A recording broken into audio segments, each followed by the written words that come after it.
bem-vindo e seja muito bem-vinda ao podcast da TV Câmara de Santo André. O nosso convidado de hoje é o professor universitário Antônio Fernando Gomes Alves, que também é economista e conselheiro do Conselho Regional de Economia do Estado de São Paulo. Para já deixar a nossa audiência aqui na mesma página com a gente, nós vamos repercutir aí as ações do presidente dos Estados Unidos, Donald Trump, do último dia 2 de abril, que veio com uma medida, um pacote de tarifas para mais de 185 nações, e a gente vai falar um pouco sobre as consequências mundiais desse fato. E nada melhor que conversar aqui com o professor e com o economista. Seja muito bem-vindo, professor. É um prazer te receber aqui no nosso podcast. Muito obrigado, Gabriela. Obrigado pelo convite à TV Câmara de Santo André. Acredito que é muito oportuno essa discussão e obviamente, trazer aos ouvintes aí um esclarecimento e aquilo que a gente, do dia a dia, pode aí tentar contribuir. E para a gente abrir essa conversa, professor, nada melhor do que a gente entender o que está acontecendo, então, na economia mundial. Como eu ancorei aqui a nossa audiência, é esse pacote de tarifas que foi, na verdade, proposta pelo presidente Donald Trump, e a gente quer saber como que isso mexe mundialmente, não só com os países envolvidos, mas com todas as economias, desde as mais avançadas até as emergentes. Muito bem, é uma pergunta vasta, né? No sentido de que, obviamente, toda decisão econômica, seja ela no âmbito de um país ou de mais países, tem repercussão internacional. Acho que cabe aqui esclarecer aos ouvintes e a todos, né, que no âmbito da economia, a economia às vezes parece um monstro, né? Mas ela não é um monstro. A gente vai aos poucos entendendo a linguagem e o passo a passo. Como eu digo, a economia ela é uma ciência normativa, é uma ciência de regras, é uma ciência, aquilo que né, todo mundo está ouvindo na mídia, de previsibilidade. O que o governo americano fez, né, em cima da decisão aí do Donald Trump, foi tirar essa previsibilidade, tirar um pouco essa normatividade e agitou o mercado mundial. E com razão, né? Nenhum investimento, nenhuma produção, nenhum em nível, seja ele no nível próprio americano como externo, é, vai suportar investimentos ou sem planejamento, sem credibilidade, né? Uma das questões também que abalou o sistema monetário americano é essa credibilidade. Não só tira investimentos que possam entrar nos Estados Unidos, como também investimentos que não saem dos Estados Unidos via instituições privadas ou outras para outras economias. Então, assim, esse tarifaço, né, como foi falado no dia 2 de abril, deixou na economia ou deixará na economia, nós sempre dizemos, né, nunca uma ação econômica ela é imediata, ela tem a sua repercussão imediata, mas tem os seus desdobramentos de médio e longo prazo, se não corrigir um efeito perverso, né, em cima dos agentes econômicos, sejam eles consumidores, famílias americanas, sejam eles outros países, como foi aí a tablita de o tarifaço para os países, né, no mercado internacional. Então, acredito que esse panorama, esse diagnóstico, né, no sentido no nível internacional, das relações internacionais, é aquilo que eu venho dizendo e é que a gente não é só fazendo nenhuma futurologia, mas no sentido, você vai mexer com a geopolítica internacional, você vai mexer com os mercados financeiros, mercados produtivos, vai atingir até o último na cadeia produtiva, que é o trabalhador, né? E uma economia, eu sempre digo aos meus alunos, né, e gosto de refrisar, a economia, pela sua essência, ela não é uma ciência exata, embora ela tenha regras, pensamento racional, um racionalismo econômico, de tomada de decisão, mas ela é uma ciência social na sua essência. Então, é essa ciência social que estabelece as relações produtivas, trabalhistas, diplomáticas. Então, nós não podemos aí achar que uma tomada de decisão pode ser tão assim abrupta ou tão intempestuosa, né, de acordo com os mercados, né? Então é muito complicado isso. E, professora, a gente vai se ater um pouquinho aqui na economia americana para depois a gente também explicar quais são os impactos, principalmente aqui no Brasil, para a nossa audiência, mas também pensando que essa guerra comercial, como está sendo chamada, né, principalmente ali com a China, ela tem esse viés de protecionismo, né, por parte do presidente americano. Nesse sentido, qual é o principal intuito do Donald Trump, então, com esse tarifaço? Há algumas justificativas que diz que é para aumentar renda, aumentar a produtividade dos Estados Unidos, mas como o senhor mesmo disse, pode mexer com uma cadeia produtiva, com o consumo. Alguns especialistas já falam em gerar uma estagflação lá na frente. Mas qual o principal intuito, então, que o senhor imagina do presidente americano? Olha, como eu sempre digo, né? Mente e coração, lugar que ninguém pisa, né? Se nós pudéssemos aí entender o que passa na mente do presidente e da sua equipe. O, o que fica um pouco claro para nós, sem tentar fazer uma adivinhação, mas no sentido da previsibilidade de algumas atitudes, né? Uma tentativa de reeditar talvez, né, um imperialismo americano que reinou durante décadas no século passado, né? Desde o Bretton Woods, do aquele acordo que foi feito em que os Estados Unidos saem no pós-Segunda Guerra, organizando as instituições financeiras, organizando as instituições internacionais, as organizações internacionais para agir mediante o avanço do capitalismo naquele século, né, no século passado. Isso acontece, o capitalismo que vinha se desdobrando no pós crise da Bolsa de 1929, né? Aquele, né, famosa crise da Bolsa de 29, que é um marco histórico econômico para Sim. todos, né? O capitalismo, os Estados Unidos se organizou a partir de então, né? Então, uma da tentativa dele tentar reverter hoje é uma tentativa de se podemos dizer, reeditar o controle da economia. Só que o capitalismo em que ele está pautado hoje não é o capitalismo do século passado, né? Então, por exemplo, quando nós falamos, naquele momento, e é muito bom dizer isso, o capitalismo, no sentido, ele vive e sobrevive porque tem um fator que é fundamental, o fator produtivo. Produção. Olha aí, nós estamos vendo todo um problema tarifaço em cima de produção. Então, assim, o capitalismo ele está sofrendo, digamos assim, pela mexer na sua essência, que é a essência produtiva. Só que nós sabemos que também não tem, o capitalismo não é só produtivo.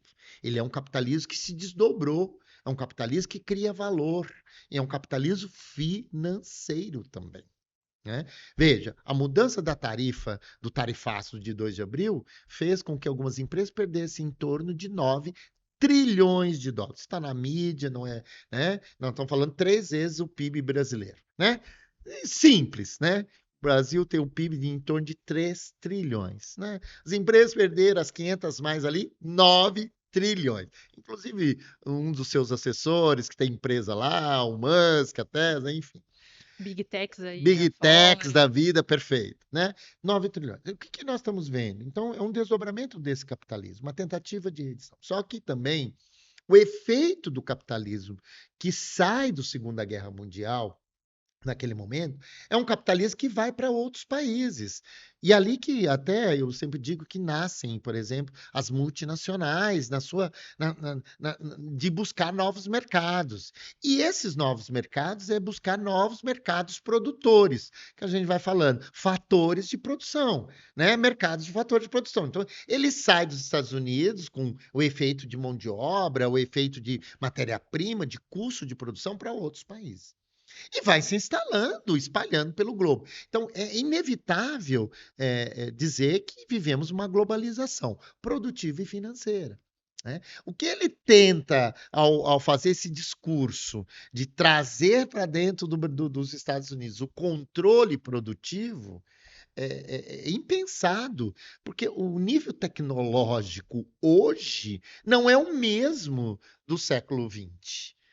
quando as empresas estavam fazendo ainda no padrão metal mecânico. E hoje nós estamos na biotecnologia, na robótica, na IA, na inteligência artificial, nas big techs. Nós temos toda uma configuração produtiva muito diferente. Então, não é somente trazer a indústria para dentro do território americano, né? Até porque, no custo de produção, no custo de mão de obra, e aí eu coloco algumas perguntas. Teria os Estados Unidos condições de colocar um trabalhador americano para trabalhar no mesmo custo que trabalha em Na outros China, por países? Na exemplo. China? No Brasil?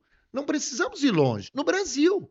Quanto custa o homem hora máquina no Brasil e o homem hora máquina nos Estados Unidos? Você tem uma grandeza de valor aí que está posta, né? Não é à toa que as empresas montam no mundo e organizam em uma e vende, né? É essa globalização produtiva da cadeia produtiva de valor, né?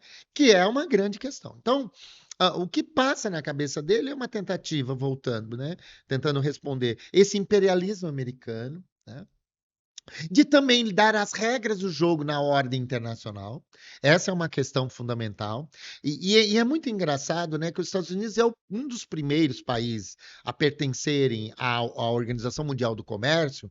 Quando um país faz, por exemplo, nós mesmo, Brasil, na década de 80, né, o Brasil foi acusado de dumping pelo governo americano. E na área de peixes, de crustáceos, porque houve o Brasil era um dos grandes exportadores, principalmente no Nordeste, de produtos originários da pesca. Na década de 80, por um fator natural, houve uma grande produção de camarões, de crustáceos, etc. E o Brasil exportou muito. E o custo de produção caiu. E dumping, só para explicar, é quando vende abaixo do preço Abaixo de do preço custo. que os outros países não conseguem manter esse Certo. preço. Então, esse dumping. Por que eu estou resgatando essa discussão? Porque os Estados Unidos foi um dos primeiros a questionar. Se o Brasil realmente tinha aquela condição de custo de produção, ou eles estavam fazendo dumping. Olha aí, não seria um dumping comercial hoje ao ele estabelecer esse protecionismo em cima das indústrias americanas? Ou dentro do governo americano?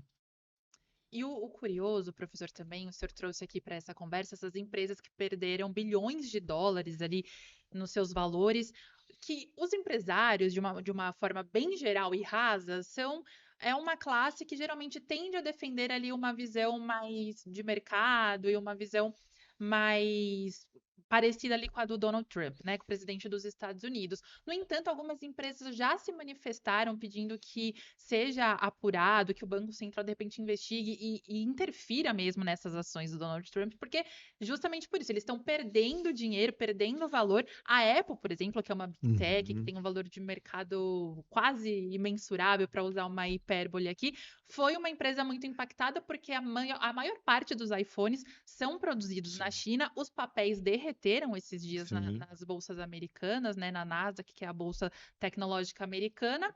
E ainda assim, já está voltando ali à normalidade, mas ele parece que voltou atrás, numa medida que sim. tira ali os iPads, os iPhones, coisas tecnológicas do meio desse tarifaço. Mas é algo que não se sustentará ao longo do tempo, na sua visão, professor? É muito. É aquilo que nós começamos a dizer, parece um discurso de retórica, né, que eu digo, né? Como você tenta, desculpe que o ouvinte não nos interprete mal, tentar pegar o rabo, né? Tentar pegar o rabo, você fica rodando em círculos, né? O que eu vou dizer. No seguinte sentido, obviamente, ele, se não arranhou, ele trincou a credibilidade dele com o mercado financeiro, né? O mercado financeiro ele é muito sensível a isso. Por quê?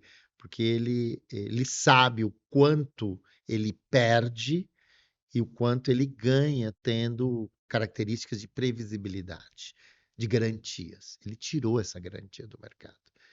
E aí nós colocamos uma outra questão, né, Gabriela? Se podemos dizer.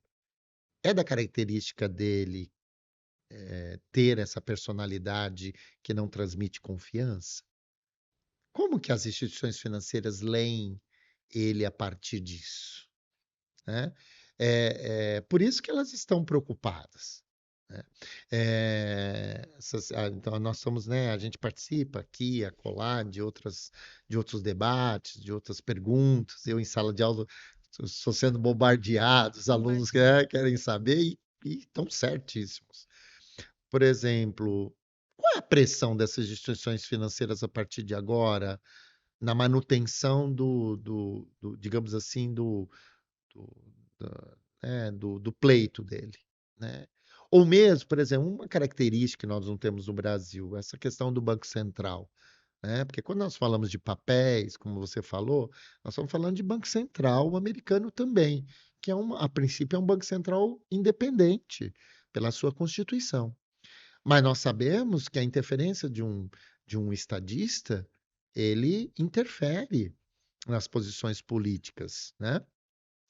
Então, assim, a perda, da Apple e de outras empresas, tecnológicas para isso é grande, né? Então, por exemplo, a gente já eu vi uma matéria que o governo chinês, por exemplo, liberou as empresas estatais chinesas da venda de títulos públicos americanos no mercado. Olha o efeito que fez em cima do dólar cair em nível internacional, porque quando você começa a vender os títulos que estão em seu poder, você começa a inundar o mercado, né, de moeda que torna-se volátil. Se a gente pensar assim, virar pó, né, o que foi a crise de 2008 do subprime americano? Se podemos pensar dos bancos que, né, do Morgan e dos bancos que faliram, né, títulos que não têm valor, né? Títulos que vão perder o que a gente chama na economia de lastro, né? A sua ancoragem financeira. Então, os títulos, de uma certa maneira, vão perdendo. E o que a Bolsa movimenta? A Bolsa movimenta a capacidade financeira das suas ações, dos produtos do mercado, né? Então, eu penso que o presidente americano e a sua equipe, né, tem uma grande responsabilidade em dar uma resposta ao sistema financeiro nacional e mundial. E isso é uma responsabilidade que um estadista precisa assumir. O Estado é isso, né? Quando a gente pensa lá na ciência política, eu leciono no curso de Relações Internacionais, o Estado é isso, dar essa credibilidade para os agentes econômicos transitarem dentro do mercado e dentro da fronteira e fora dela. E, professor, trazendo para essa conversa também agora algo que até é mais palpável das pessoas, que é o nome que todo mundo ouve, que é inflação. A Ah, gente conversava no off sobre isso, além de todos esses desdobramentos que a gente trouxe, a gente falou do Tesouro Americano, que é tido como seguro, e inclusive agora sim, tá na conversa, tá em jogo também. Mas falando sobre a inflação, que é o preço do dinheiro, a grosso modo, quando tudo fica e- mais caro. isso. Existem dois caminhos possíveis para um aumento de inflação. O senhor trouxe aqui, falou do Fed também, o Federal Reserve, que é o Banco Central americano. O Perfeito. Jerome Powell, o presidente do Fed, falou esses dias, ainda essa semana, sobre isso, de que essas tarifas que foram anunciadas muito além do que se imaginava pode trazer um cenário mais complicado para se avaliar a inflação ou para manter o intervalo de juros que eles têm ali entre 4,25% e 4,5% ao ano. Nesse sentido, professor, se acontecer o que o Trump alega, que é esse aumento da geração de empregos, aumento da geração de renda, pode haver aquele ciclo normal da inflação, que é o aumento do consumo, portanto, um aumento de preços, e aí, portanto, um aumento da taxa de juros, ou o próprio aumento de valor por conta das taxas alfandegárias dos produtos que vão entrar nos Estados Unidos, isso já causa uma inflação automaticamente e não tem para onde correr. De qualquer forma, o aumento da inflação, ele tá na nossa vista. Pode ser que aconteça na maior economia do mundo. É engraçado isso, né? Porque o Brasil, durante muitos anos, muitas décadas, passou por períodos.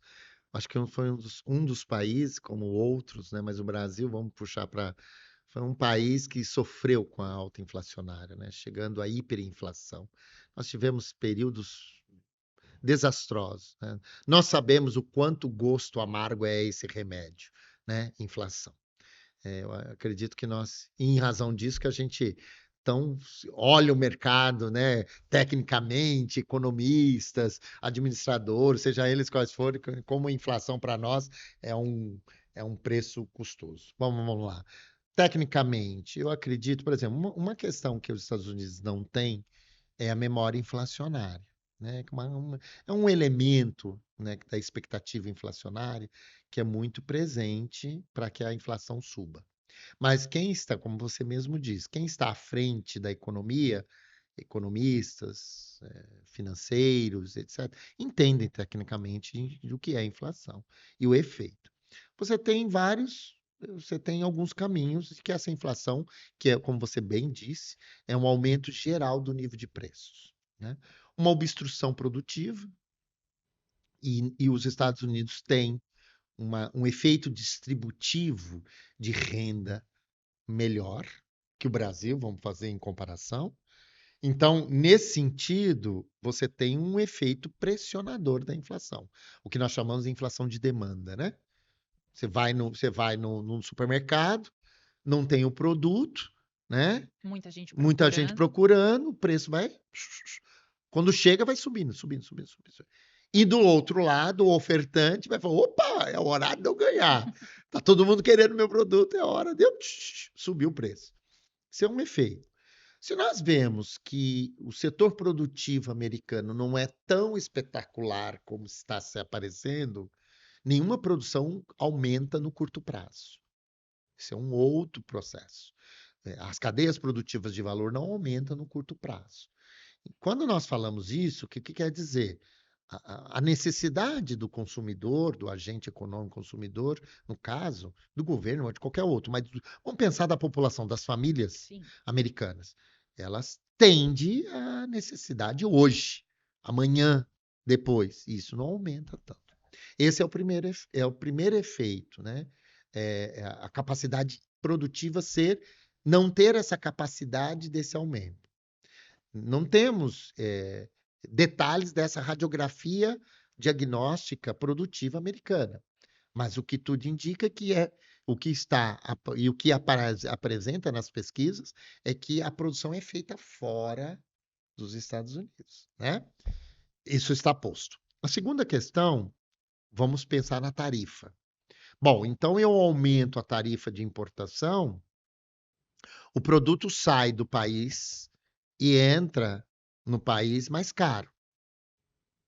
Ao fazer isso, eu tenho um efeito inflacionário que se fala pouco, que é a inflação importada. Certo. A gente importa a inflação, porque o produto você compra mais caro e você automaticamente passa para o preço do produto. Esse é um outro fator da inflação, essa inflação importada. Então, o que pode causar esses efeitos tarifários de aumento em escala mundial? Um efeito de inflação importada, se eu continuar importando esse produto. Veja, já tem dois elementos que vão impactar. E aí você tem um outro efeito que é também pelo lado dos empresários, que eles precisam manter a sua lucratividade, né? Eles precisam manter a sua ideia de lucro. E aí o preço torna-se o efeito de manter a lucratividade. Não é o efeito de produção, é o efeito de preço. Eu ganho no aumento de preço, não porque eu produzo mais, um efeito em economia de escala, como nós falamos. Eu vendo mais. Não. Eu vendo menos, mas um preço maior. Veja, você tem. Só aí nós temos três grandes engates para a inflação ocorrer. E isso tem um efeito perverso, porque aí o que acontece? Né? De uma certa maneira, o investimento público obstrui, né? O investimento privado, como você falou de inflação, você tem não creio que eles vão entrar em crescimento do emprego ou melhor, desculpa, baixa crescimento, etc., com inflação alta. Crescer. Não, ao contrário. O que os economistas falam em recessão, Certo. né? Porque o processo de estagflação é você conviver com a inflação com crescimento, como nós estamos tendo no Brasil. Se estão falando um pouco de estagflação, porque nós estamos com o PIB crescendo, né, alguns falam em pleno emprego, o emprego crescendo e a inflação e a taxa Selic está lá em cima. 14,25 ao ano. Isso. Se você tirar a inflação, nós estamos com uma taxa Selic de 9%, 9,5%, como foi o Banco Central. Então, nos- o efeito nos Estados Unidos vai ser inverso. É uma recessão. Eu vi uma reportagem agora com as redes sociais, né? É impossível não Sim, chegar a vídeos, etc. claro. Um consumidor americano mostrando as gôndolas americanas vazias. Vazias, vazias, não é faltando alguns produtos. E o que sobrou em caixas vazias reviradas nas gôndolas. Porque também o americano, assustado com o efeito do desabastecimento, se ele tem uma provisão de renda melhor, ele acumulou e consumiu e guardou. E isso desabastece. E o efeito produtivo. Então, e aí, o que que acontece? Nesse repensar das tarifas em 90 dias, nessas renegociações e etc., como fica o abastecimento do mundo? E também a posição, que países vão querer continuar renegociando ou buscar novos mercados? É uma questão Com- importante. então, porque muitos países, inclusive o Brasil fez isso, né? Inclusive o Brasil fez isso. O governo federal, a semana passada, estava no Japão, fechando um acordo com o Vietnã. Uma economia que há 20 anos nunca importou produtos. Não, nunca não. Deixou de importar produtos brasileiros. E agora nós vamos exportar para o Vietnã. Quer dizer, nós já estamos fazendo a lição de casa, procurando novos mercados. Esse rearranjo internacional pode desabastecer ainda mais os Estados Unidos. Não, e falando, já que o senhor trouxe o Brasil aqui, vamos falar um pouquinho agora também de Brasil, né? Nesse cenário todo que parece que é alarmante de alguma forma, né? Existe alguma oportunidade para o Brasil? E eu pergunto isso porque alguns economistas citaram o setor do agronegócio, né? A principal guerra que hoje está em foco nessa guerra comercial, digamos assim, é entre Estados Unidos e China. A China exporta soja para os Estados Unidos. Eu acho que é o principal Commodity. produto, né, commodity exportada para os Estados Unidos. Diminuindo esse consumo dos Estados Unidos de soja pela China, tem alguma oportunidade para o Brasil nisso? Ou essa oportunidade é pequena perto do que pode acontecer? Porque existem outras commodities metálicas, digamos assim, que são importadas aqui importadas do Brasil pelos Estados Unidos, que o aço, o alumínio. O que pesa mais, então, professor, nesse caso? Tem essa vantagem no agronegócio, mas pode ser que outros setores da economia fiquem mais caros com isso? Setor, de construção civil, por exemplo, automobilístico, que usa muito aço. O que põe na balança, assim, como que afeta o Brasil de certa forma? Não. Vamos pensar assim. Bom, essa tentativa do Brasil assumir uma posição protagonista é interessante, né? Não deixa de ser. O que eu disse atrás abre uma nova janela, né? Abre uma nova janela para todos os países do mundo, né? Aquilo que a gente aprende, né? O que a gente fala na economia internacional, essas vantagens comparativas, né? Então, essas vantagens comparativas entre países no comércio exterior se aproximam. Né? Isso é interessante. A pergunta que cabe nesse sentido, podemos sim, né? Ainda né, tivemos um superávit aí em cima das commodities. Olha aí, né? O Brasil já teve um Verdade. superávit das commodities, podemos manter esse superávit. Essa é a questão. A minha preocupação passa também qual é a capacidade produtiva do Brasil, se não ser commodity na área de soja, de outros produtos. né? Em minério, por exemplo, alumínio, né? A produção. E aí você tem também uma tentativa tecnológica. Estou falando do Brasil.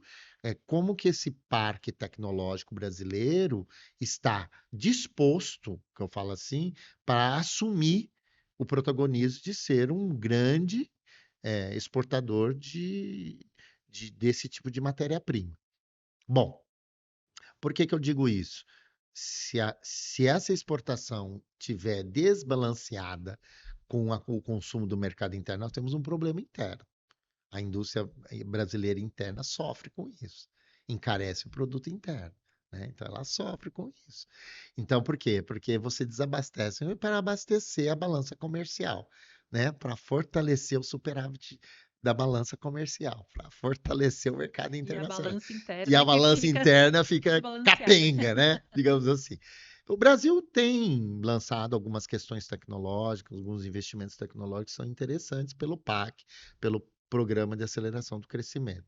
Mas ainda eu acredito que essa robustez tecnológica, ainda nós temos que tomar certas medidas precavíveis, né, nesse sentido. Então, eu acredito que, como eu falei, é uma janela de oportunidade no comércio internacional. Você abre para novos mercados, né? Você abre novos parceiros, né? E também, atrelado a isso, Gabriel, se me permite, Claro. é, 60% das reservas internacionais é em dólar, né? Não conseguimos ainda atingir 20 a 30% são moeda do euro. E o resto é de outros países, 2% da China, etc. Então, quer dizer, nós temos ainda um grande aporte de reservas americanas que controlam isso, né? Então, eu falo assim, abre novos negócios para outros lugares, porém não mútuo. 60% está atrelado à moeda americana, de países que circulam com moeda americana. Então, isso tem um impacto, né, de firmar um novo negócio também, né?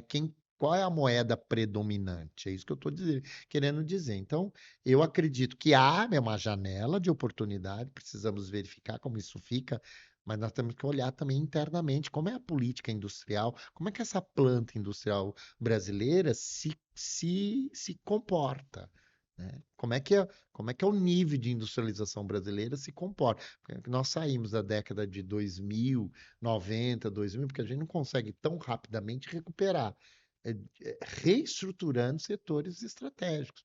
Não podemos esquecer que tivemos apagão energético, né, em 90, né, uma série de outros setores. E, professor, para a gente se encaminhar no final, porque eu sempre digo, conversa boa passa muito rápido, ainda mais a gente falando de macroeconomia, que a gente poderia ficar em 15 horas de podcast. Verdade. Mas para a gente pensar agora um pouco, ancorar mais sobre o que está acontecendo, o que pode vir a acontecer, na verdade, né? No começo aqui da nossa conversa, o senhor disse que o Trump quebrou regras, né? É. O que é muito difícil porque a vida se ancora nisso. Agora que esses acordos multilaterais parecem um pouco quebrados, como que fica esse cenário? É cada um por si?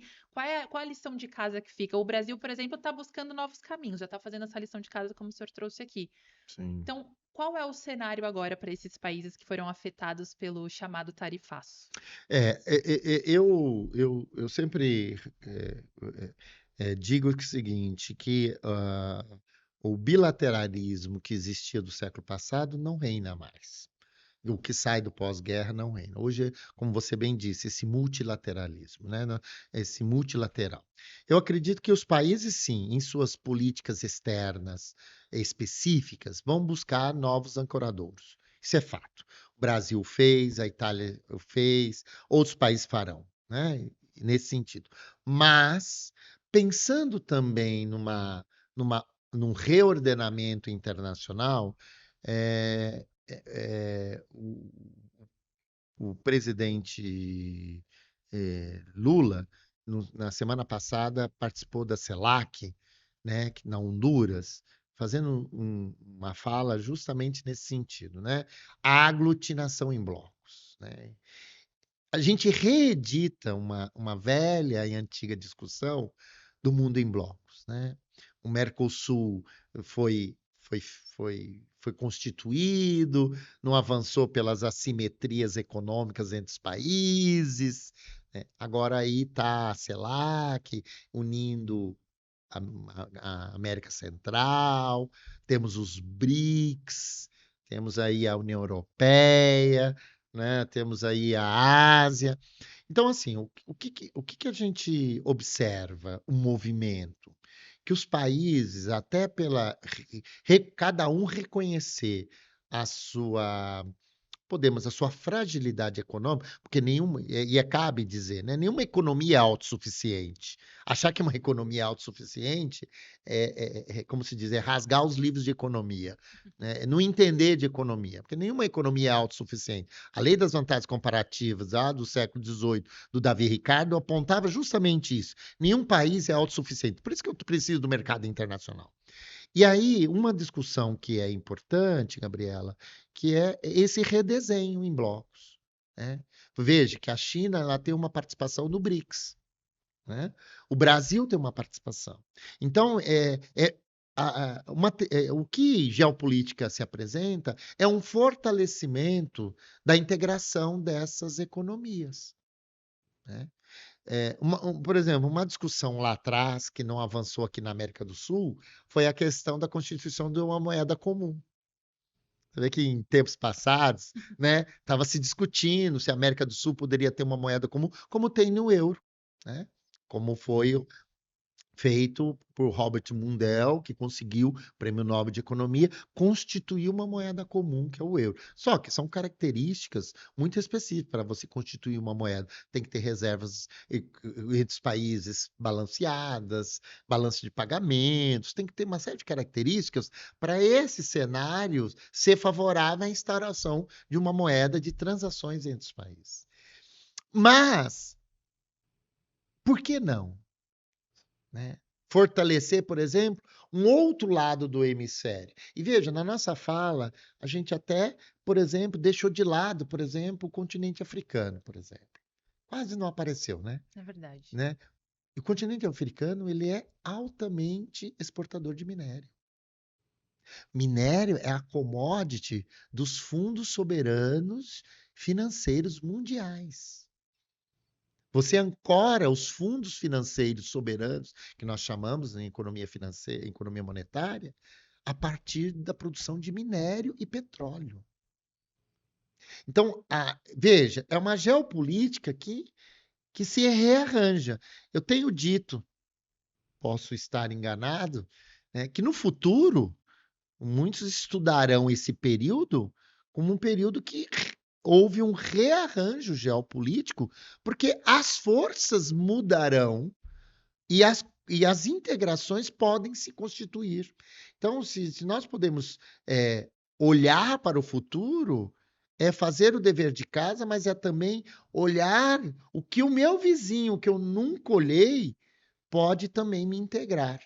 E essa é uma discussão presente na economia.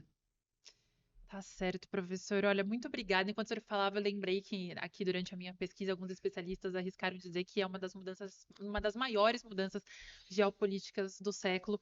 E acho que a gente trouxe aqui um pouco dessa visão. Queria muito te agradecer a participação. Imagina, Foi uma eu que conversa agradeço. riquíssima. Espero Obrigado. muito te ver em outras oportunidades. As portas da TV Câmara estão abertas. E eu que agradeço. Como eu disse no início, uma iniciativa ímpar. Acho que nós temos que comunicar para o cidadão andreense, para o cidadão regional do ABC, nacional. Isso, acho que são pílulas nesse sentido que faz com que o dia a dia da população seja menos incerto e doloroso, digamos assim, que seja mais feliz. Acho que é fundamental.